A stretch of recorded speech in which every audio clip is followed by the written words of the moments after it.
Thank you. Senator Blumenthal. Thanks, Mr. Chairman. The tobacco lawsuit was, in fact, brought by state attorneys general. And just as a historical footnote, we went to the Department of Justice and asked them to join us. They refused to do it. They said it couldn't succeed. And they also said the tobacco companies have never lost a lawsuit. They have never settled a lawsuit. And you'll lose. Well, as it turned out, eventually, all the attorneys general of the United States of America, including Kansas, joined our lawsuit after a while, after we were successful, because of the legal action based on the Unfair Trade Practices Act of the state of Connecticut, the state of Minnesota, the state of Massachusetts, the state of Florida. The core states that brought that lawsuit relied on deceptive and unfair practice allegations, saying that the tobacco companies were lying when they said our product doesn't cause cancer, it doesn't cause death, it doesn't cause disease. It was a good old-fashioned garden variety consumer protection case. It also involved antitrust allegations. In Mississippi, it was an equity action.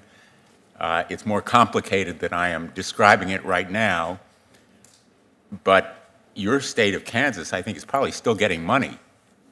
Every year, every state in the country gets money to combat tobacco because it relied on the good old-fashioned consumer protection statutes that say when you make a promise to consumers, it has to be truthful and accurate. And so I assume that all of the witnesses here support those kinds of consumer actions, correct? I'll begin with you, Attorney General. Yeah, I do when it fits into the correct legal box. So, for example, the tobacco lawsuits were brought under the state consumer protection acts that you mentioned, and every state has one. And they're based on the notion, which is very clearly laid out, that the manufacturer of a product misrepresents the product to the consumer of the product, and the consumer purchases it and suffers some injury or harm, and it's because of that deception. It's much harder to fit climate change lawsuits into that box because there's no secret about the fact that fossil fuels are used in internal combustion engines and that those internal combustion engines emit CO2. But the state of Connecticut is suing ExxonMobil right now under the Connecticut Unfair Trade Practices Act, saying basically it's lying about its product and the dangers and damages done by its product. You are suing Pfizer. Same kinds of allegations, correct? The similarity but is... no one is accusing you of trying to destroy the American drug industry. No, I don't think so, but I think they're not the same. They're the same. They both try to use a consumer protection box to put the case in.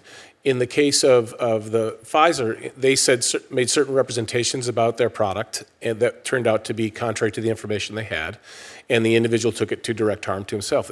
In the case of fossil fuels, you have a broad public debate about the harms and how big they are, who's causing the harms. You also have third parties because it's not just the oil company. In court, Connecticut has to prove its allegation, the facts behind the allegation, that in fact the company is misrepresenting its product. Just as you have to prove, right. By the way, absolutely. As you well know, yes. Your case has been remanded to state court, so you'll have your day in court there, but no less than if you were in federal court, you're going to have to offer evidence that proves your allegation. Same is true of Connecticut in suing ExxonMobil. I don't see how, as a lawyer, you can say, well, the claims under the statute are wrongly brought just because it's a different industry and because there is a public debate. Because I'm not saying you can't. About the American drug industry. I'm not saying the claims are wrongly brought. I'm saying they have a much harder time proving the claims because of there's less deception, there's also third parties, and also it's not just the fossil fuel extraction company, you have the factory that then burns the fuels. You have the individuals themselves who drive to work in a car. Probably most of us flew here from some point on a plane. My time has expired, but I could take the words exactly that you just uttered and substitute tobacco, and they would be identical to what the tobacco industry was saying about our lawsuit at the time. Thanks, Mr. Chairman.